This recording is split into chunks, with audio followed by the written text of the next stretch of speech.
नमस्कार। इन खबर में आपका स्वागत है। उत्तर प्रदेश विधानसभा चुनाव की तैयारी के बहाने केंद्रीय मंत्रिमंडल में विस्तार को लेकर के जो चर्चा चल निकली है और प्रधानमंत्री नरेंद्र मोदी मंत्रियों के कामकाज की समीक्षा कर रहे हैं, उसके बाद ये सवाल उभर रहे हैं कि आखिरकार इस बार के विस्तार में कौन कौन शामिल होगा।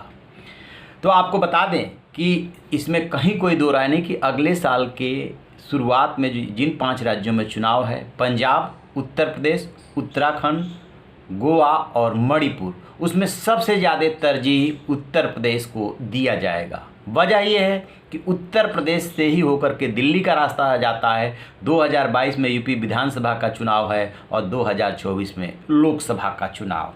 इस बीच मंत्रियों के कामकाज की जो मोदी समीक्षा कर रहे हैं, उसमें गृह मंत्री अमित शाह और जेपी नड्डा भी शामिल हो रहे हैं।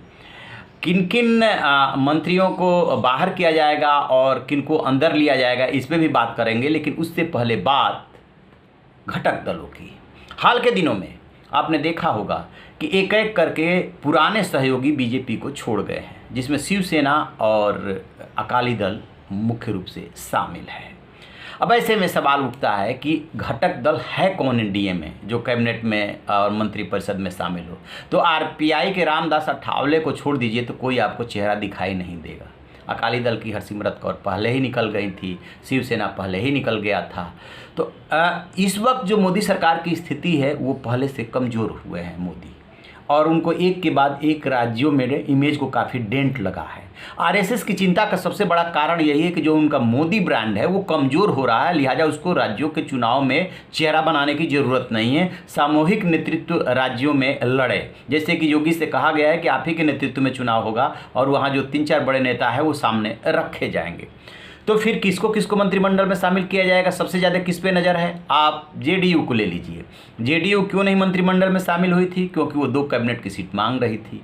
ये बीजेपी जो है इस बात के लिए तैयार नहीं थी कि हम जो है जो रेशियो निकल रहा है उसी के हिसाब से देंगे, तब मामला अटक गया था। इस बार आपको याद होगा तब आरसीपी सिंह ने कपड़े भी बनवा लिए थे केंद्रीय मंत्रिमंडल में शामिल होने के लिए। इस समय वो जेडीयू के अध्यक्ष है। उसके बाद जेडीयू ने अपना रुख नरम कर लिया और केंद्रीय मंत्रिमंडल में शामिल होने से पीछे हट गई थी।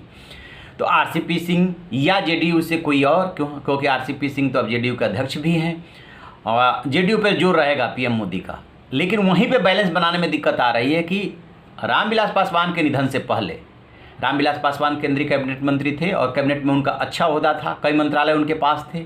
तो क्या चिराग पासवान को मंत्री बनाया जाएगा? क्योंकि कायदे से तो उनकी एक सीट बनती है। लेकिन जिस तरीके से वो नीतीश कुमार पे बिहार चुनाव में वार किए और एक तरह एनडीए से अलग होकर के चुनाव लड़े, उस प्रधानमंत्री नरेंद्र मोदी की तारीफ करते रहे और नीतीश कुमार पे वार करते रहे, उसके बाद ये संशय बना हुआ है कि क्या नीतीश कुमार को इसको लेकर के बीजेपी मना लेगी कि पिछली बातें भूल जाया जाए और चिराग पासवान को रामविलास पासवान की जगह केंद्रीय कैबिनेट में शामिल कर लिया जाए। क्योंकि तब जेडीयू ने सवाल उठाया था कि ये क्लियर होना चाहिए कि वो एनडीए में है कि नहीं है। ठीक है, वहाँ पे मामला फंसा हुआ है, लेकिन जेडीयू को शामिल हर हाल में किया जाएगा।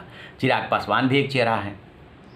अब इधर क्या हुआ है कि जो अपना दल है उत्तर प्रदेश में, ये पिछली कैबिनेट में आपको याद होगा मंत्रिपरिषद में अनुप्रिया पटेल शामिल थी, इस बार शामिल नहीं है।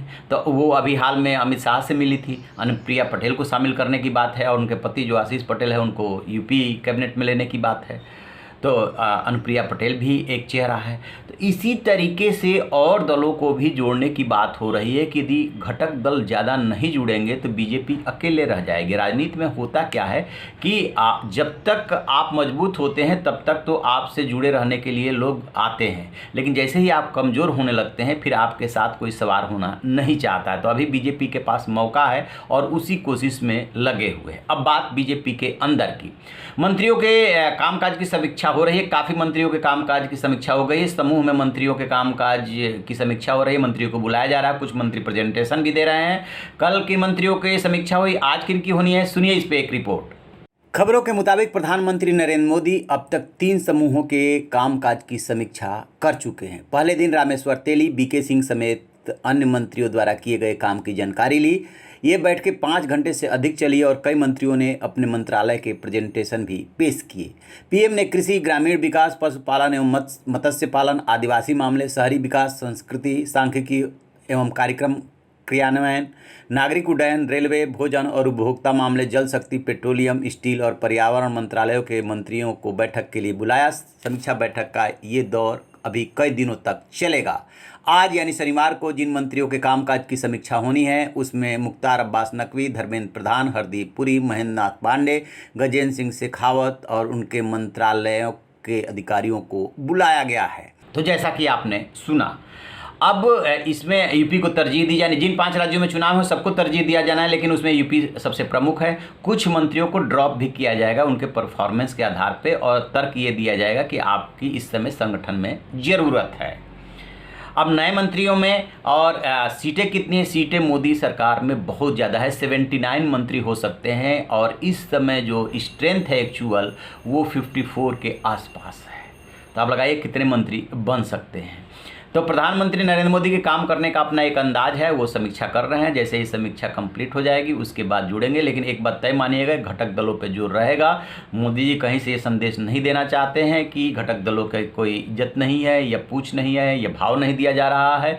जो 2 प्रमुख चले गए हैं उसमें जिस तरीके से उद्धव ठाकरे ने हाल के दिनों में बयान दिया है मोदी को लेकर के, और उसके बाद संजय राउत का बयान आया है, उसके भी राजनीतिक निहितार्थ है। राजनीति संभावनाओं पर चलती है, देखते हैं आगे क्या क्या संभावनाएं बनती है। तो आप रहिए ना बेखबर, देखते रहिए इन खबर। Thank you.